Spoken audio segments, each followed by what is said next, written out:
Ma'asyiral muslimin, sidang jamaah salat Jumat yang insya Allah dimuliakan dan dirahmati oleh Allah Subhanahu wa taala. Dikisahkan suatu kali datanglah iblis laknatullah alaih berdialog dengan Nabi, berubah wujud menjadi manusia dan menampakkan diri di hadapan Rasulullah Muhammad sallallahu alaihi wasallam. Lalu iblis ini berkata kepada Muhammad, "Ya Muhammad, kali ini saya datang kepadamu mau bekerja sama."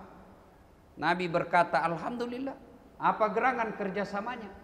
"Ya Muhammad, saya ingin beritahu di antaramu, umatmu yang menjadi teman saya." Nabi berkata, "Wah, penting ini informasi. Adakah di antara umatku yang menjadi temanmu?" "Ya, di antara umatmu ada 10 jenis manusia yang menjadi sahabat saya." Nauzubillah min zalik. Mudah-mudahan tidak ada di antara kita. Lalu iblis laknatullah alaih berkata, "Ya Muhammad, di antara umatmu 10 sahabat saya. Satu, yang pertama dan utama yang menjadi sahabat saya, al-mutahawilu bis sholah, mereka yang menganggap enteng sholat."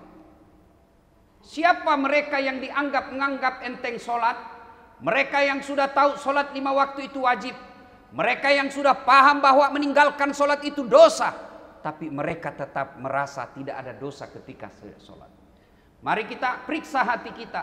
Banyak di antara kita puasanya Ramadan, kalau dia tinggalkan dia merasa berdosa, bahkan dia tinggalkan dia ganti setelah Ramadan.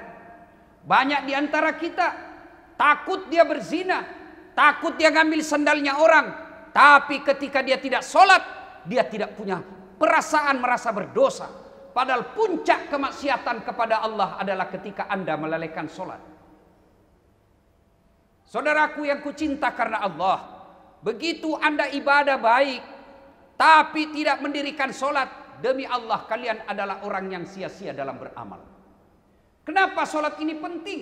Satu, karena sholat ini adalah tanda keislaman kita. Maknanya, biar ibadah-ibadahmu yang baik, yang lain, kamu bangun masjid, silaturahmimu baik, puasa Ramadanmu cukup, tapi tidak sholat, demi Allah kalian kafir di hadapan Allah.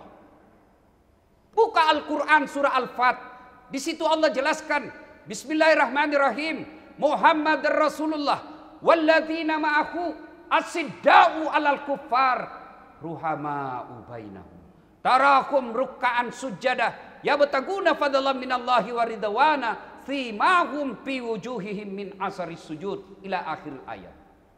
Ayat ini menginformasikan tanda umat Muhammad, passwordnya, ID cardnya kalau kalian mengaku Islam, rukkaan sujjadah, kata Allah. Kamu lihat mereka ruku dan sujud.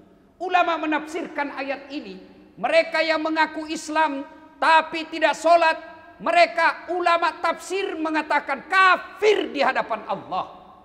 Kafir itu bukan sekedar tidak meyakini 2 kalimat syahadat. Kafir itu tidak sekedar keluar dari Islam, tapi dia mengaku Islam, yakin 2 kalimat syahadat, tapi dia tidak sholat, sesungguhnya kafir menurut para ahli tafsir. Bahkan Imam Syafi'i menghukuminya, orang yang tidak sholat, kalian tidak pernah nampak di depannya mereka sholat, ketika dia wafat jangan kau sholati jenazahnya. Satu, kenapa sholat penting? Karena dia tanda keislaman kita. Yang kedua, kenapa sholat penting? Karena dia adalah tiangnya agama. As-sholatu imanuddin. Sholat itu tiangnya agama. Alhamdulillah, Allah takdirkan saya sebagai penceramah. Saya keliling-keliling dari Sabang sampai Merauke dengan melihat segala jenis bangunan. Ada bangunan bisa berdiri tanpa ada dinding. Ada apa? Ada bangunan bisa berdiri tanpa ada atap, ada. Tapi saya belum pernah melihat ada bangunan yang tidak ada tiangnya. Semegah apapun, sekuat apapun suatu bangunan, kalau tidak ada tiangnya, pasti bukan bangunan namanya. Itulah sholat. Ketika kita tidak sholat, sesungguhnya kita tidak punya tiang agama. Maknanya ketika Anda tidak sholat, Anda hancurkan agamamu. Yang ketiga, kenapa penting ini sholat? Sholat adalah amal yang paling pertama diperiksa di akhirat kelak. Ketika malaikat pengantar jenazah sudah pada balik. Kita wafat dan pengantar jenazah sudah pada balik. Bahkan dijelaskan dalam hadis, langkah kaki orang yang terakhir mengantar jenazah masih kedengaran oleh jenazah. Datang malaikat bertanya kepada sang jenazah. Dan yang pertama ditanya bukan puasa. Yang pertama ditanya bukan haji. Yang pertama ditanya bukan zakat. Tapi apa yang pertama ditanya? Solatnya. Bagi mereka yang bagus solatnya, dijelaskan oleh Nabi, Marrabuka, siapa Tuhanmu? Maka solat akan berkata, kau mundur. Solat yang akan jawab pertanyaan kita. Salat akan berkata, Das'at, ketika kau hidup di dunia kau rajin pelihara sekarang saya yang jaga kamu. Ketika kau hidup kau rajin pelihara dan jaga saya, sekarang saya tugas jaga kamu. Ditanya Marrabuka, solat kita menjawab Allahu Akbar, Allah Maha Besar. Malaikat lalu bertanya lagi, Man nabiyuka, siapa nabimu? Solat kita akan menjawab lagi, Ashhadu an la ilaha illallah wa ashhadu anna Muhammadar Rasulullah. Lalu ketika itu Allah sampaikan, malaikat, bukan dia yang jawab pertanyaanmu, bukan jenazah itu yang jawab pertanyaanmu, tapi solatnya. Karena dia baik solatnya, tidurkan seperti nikmatnya tidur pengantin baru. Kalau solatnya baik. Kalau dia baik solatnya, puasanya diperiksa, hajinya diperiksa, zakatnya diperiksa, silaturahminya disedekah. Semua diperiksa amalnya. Tapi kalau solatnya tidak beres, seluruh amalnya langsung Allah katakan, hapus seluruh kebaikannya, tidak ada gunanya. Itulah makna daripada as-salatu miftahul khair. As-salatu miftahul jannah. Salat kuncinya kebaikan, salat kuncinya surga. Tidak ada salatmu, tidak ada kunci ibadahmu. Tidak ada salatmu, tidak ada kunci surgamu. Nanti di akhirat dinampakkanlah pahala bagi orang yang baik, yang banyak pahalanya tapi salatnya tidak beres. Lalu Allah sampaikan, hai Das'at, ini puasamu, ini hajimu, ini zakatmu, ini wakafmu, ini silaturahmimu, ini amal-amalmu yang baik. Ini. Ada 1000 gunung. Lalu Allah katakan, mana kuncimu? Apa kuncinya? Solat. Tidak ada kuncinya. Lalu Allah katakan, hapus seluruh amalmu karena kau tidak punya kunci. Saudaraku, Anda tidak puasa, masih tetap dikatakan Islam. Anda tidak haji, masih bisa dikatakan Islam. Tapi ketika Anda tidak sholat, sesungguhnya telah kafir di hadapan Allah. Kekafiran yang nyata bagi mereka yang meninggalkan sholat. Kenapa? Karena Bapak saudara sekalian, sholat ini tidak ada kesusahan pelaksanaannya. Beda puasa Pak. Puasa Ramadan 30 hari kita lapar. Menahan lapar dari pagi, subuh sampai maghrib. Haji perlu puluhan juta ngantri bertahun-tahun, sebulan kita tinggalkan keluarga. Zakat perlu modal. Tapi sholat, apa alasan bagi mereka yang tidak sholat? Saya tidak hafal bacaan sholat. Wala tai'asu min rauhillah. Jangan kau putus asa datang salat jamaah di masjid. Meskipun tidak ada bacaan kau baca, imam yang wakili bacaanmu. Saya sakit Ustaz, tidak bisa berdiri. Allah kasih dispensasi, silahkan kau duduk.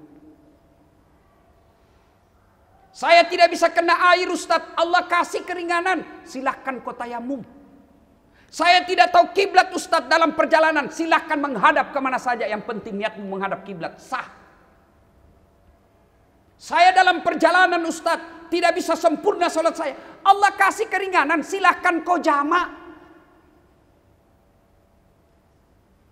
Inilah sehingga kenapa sholat ini penting, karena pelaksanaannya tidak ada kesusahannya.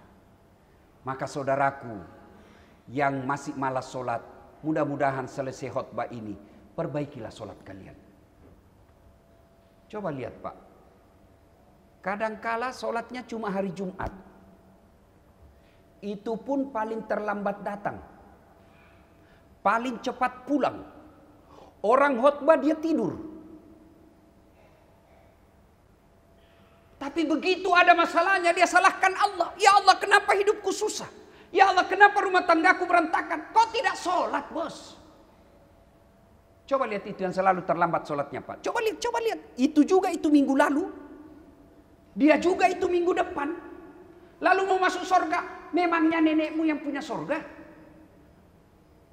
Coba lihat, hafal mukanya itu, lihat-lihat itu di dekat pintu Pak. Kalau sholat Jumat, itu juga itu yang minggu lalu, itu juga yang minggu depan.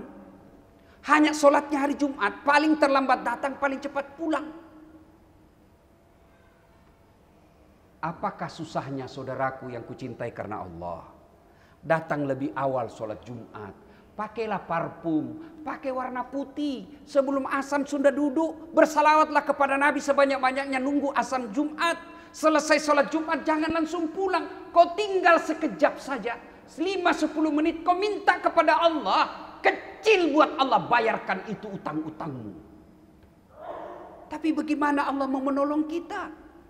Sholat Jumat aja kita paling terlambat. Dengar saudaraku yang selalu terlambat sholat Jumat. Dijelaskan oleh para ulama. Orang yang hadir sholat Jumat sudah azan berkomandan. Sudah naik khatib dan berkata Assalamualaikum warahmatullahi wabarakatuh. Kalian baru masuk, buku absen sudah tutup. Sah sholat Jumatnya, tapi sudah tidak masuk dalam buku absen. Nanti di akhirat diperiksa. Kenapa banyak sekali alfamu? Saya hadir, ya kau hadir tapi terlambat. Sidang Jumat yang saya muliakan, mudah-mudahan yang selalu terlambat Jumat, malu-malulah kau nanti pulang cepat. Kalau sudah disindir begini, belum juga malu-malu cepat pulang Pak. Itu Bapak sudah kena penyakit hati, kaswatul qalbi. Orang Bugis bilang maket doati, kak doro, apa itu? Keras hati, tidak mempan nasihat. Ini yang Allah katakan mereka lebih hina dari binatang. Kambing nakal Pak, potong dagingnya bagi-bagi. Kambing nakal jual di pasar, laku. Tapi kalau manusia selalu terlambat sholat, tukang tipu, pengangguran, ganggu orang, diapain Pak? Mau dijual siapa yang beli? Mau dipotong siapa yang mau makan dagingnya? Inilah yang Allah sindir dalam Al-Quran. Kalian lebih hina dari binatang. Nauzubillah min dzalik. Pertama, yang menjadi temannya setan, al-mutakhawil bis shalah, yang menganggap enteng solat. Ada lagi tuh paham menyesatkan. Oh, ngapain kau solat kau masih judi? Ngapain kau solat masih suka film porno? Ngapain kau solat masih suka pembohong? Kalau Bapak sudah pembohong, suka judi, tidak solat lagi, 2-0 namanya itu Pak, menang berdiri dosamu. Tapi kalau sholat dia judi, minimal 1 sama. Wala talbisul haqqa bil batil.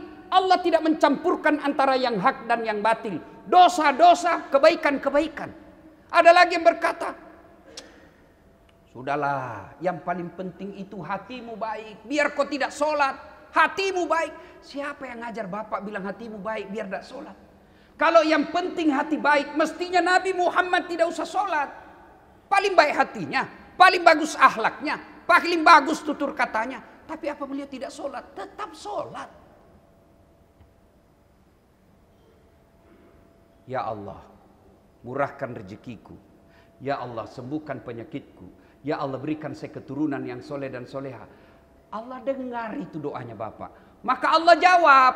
Apa jawabannya? Hayya alal falah. Sini. Arti dan makna hayya alal falah itu, sini.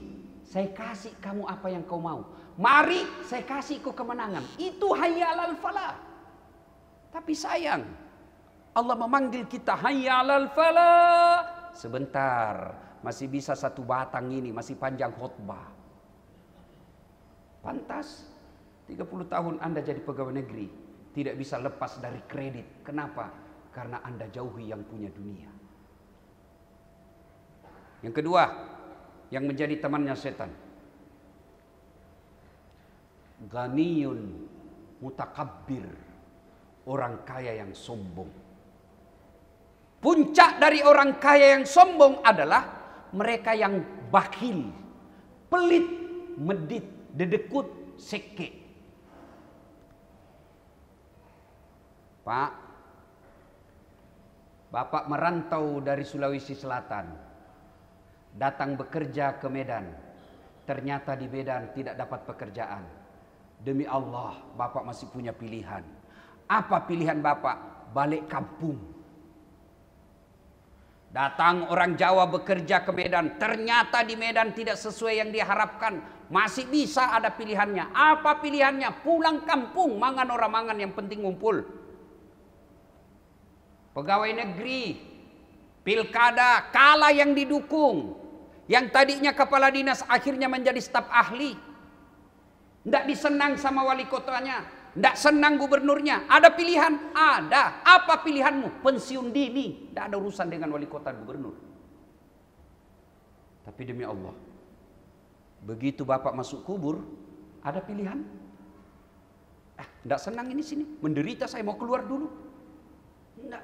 Begitu masuk kubur tidak ada pilihan. Kata Nabi, putus semua amal-amalmu kecuali 3 perkara yang bisa mengalir amal-amalmu meskipun kau sudah dalam kubur.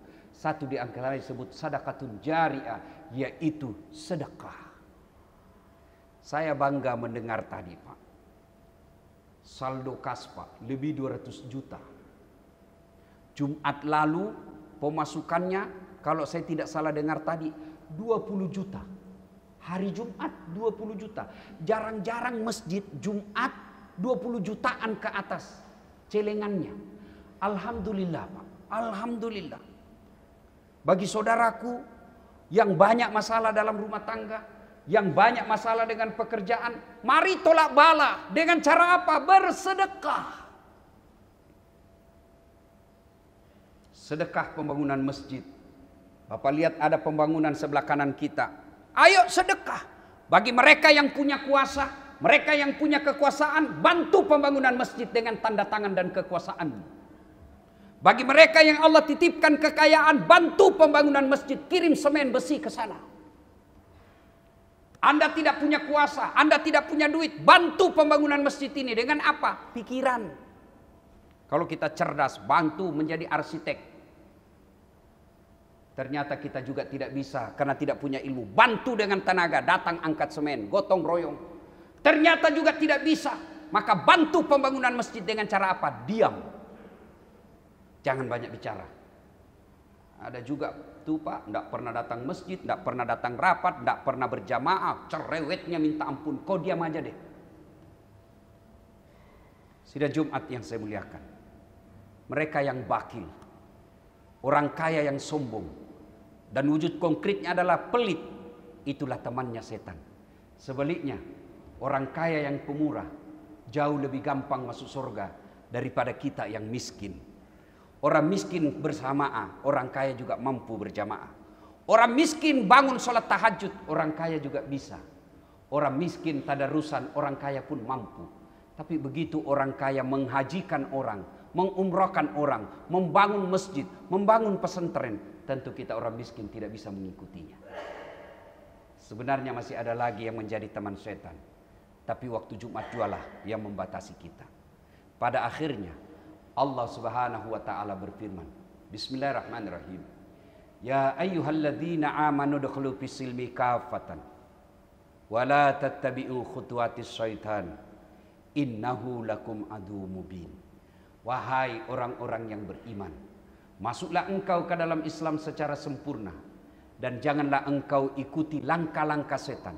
Jangan engkau bersahabat dengan setan, karena sesungguhnya setan itu musuh yang nyata bagi kalian. Dan ternyata Rasulullah menginformasikan ada 10 teman setan di antara kita. 1, mereka yang menganggap enteng sholat. 2, mereka yang kaya diberikan kemampuan oleh Allah kekayaan, tapi enggan berzakat dan bersedekah. Semoga Allah menghindarkan kita dari golongan teman-teman setan. Semoga ada manfaat. Lebih dan kurangnya mohon dimaafkan. Nun wal kalami misturun. Billahi fi sabilil haq. Barakallahu li walakum wa izza'izil mu'minin. Innahu huwal ghafurur rahim.